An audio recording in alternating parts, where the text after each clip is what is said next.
మీకు ఈ వీడియో నచ్చినట్లయితే వీడియోని లైక్ చేయండి. నైని కత్తి పట్టుకొని ఇంకా ముఖమంతా కూడా రక్తంతో నిండిపోయి అలాగే ఉంటుంది. ఏంటి నైని? ఏమైంది నైని? అని విశాల్ వాళ్ళందరూ ప్రశ్నిస్తూ ఉంటారు. ఈ కత్తి ఒకరిని బలి తీసుకుంది బాబుగారు. ఈ కత్తితో ఒకరి ప్రాణాలు పోయాయి అని నైని చెప్తుంది. వెంటనే సుమన చాలా టెన్షన్ పడుతూ నేను చెప్పానా? నేను ముందే చెప్పానా? మా అక్క ఎవరి ప్రాణాలో తీసి వచ్చిందని. నేను చెప్పింది కరెక్టే అయింది. మా అక్క ఎవరి ప్రాణాలో తీసి వచ్చింది. అందుకే ముఖమంతా రక్తంతో ఇలా నిండిపోయి ఉంది అని సుమన అరుస్తూ ఉంటుంది. సుమన ప్రాణాలు తీసింది నేను కాదు అని నైని అంటుంది. ఏంటి నైని? మరి ఇంకెవరు అని విశాల్ అడుగుతూ ఉంటారు.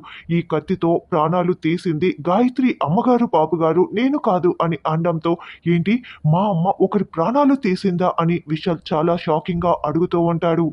అసలు కోపం అంటే తెలియని మా అమ్మ ఇలా ఒకరి ప్రాణాలు తీయాల్సి వచ్చిందంటే ఖచ్చితంగా వాడు చాలా దుర్మార్గుడే అయి ఉంటాడు. వాడు చాలా పాపాత్ముడే అయి ఉంటాడు. ఎవరు నైని అని విశాల్ ప్రశ్నిస్తూ ఉంటే అవును వదిన, పెద్దమ్మ ఇలాంటి పని చేసిందంటే ఖచ్చితంగా వాడు చాలా పాపాత్ముడు దుర్మార్గుడు అయి ఉంటారు. ఎవరో చెప్పండి వదిన, అతని పేరేంటి అని విక్రాంత్ కూడా ప్రశ్నిస్తూ ఉంటారు. ఆల్రెడీ గంటలమ్మ మారు వేషం వేసుకొని మనిషి రూపంలో అక్కడికి వచ్చేసి ఉంటుంది. నైని ఎవరి పేరు చెప్తుందా అని గంటలమ్మ మరీ మరీ ఆతృతగా ఎదురు చూస్తూ ఉంటుంది.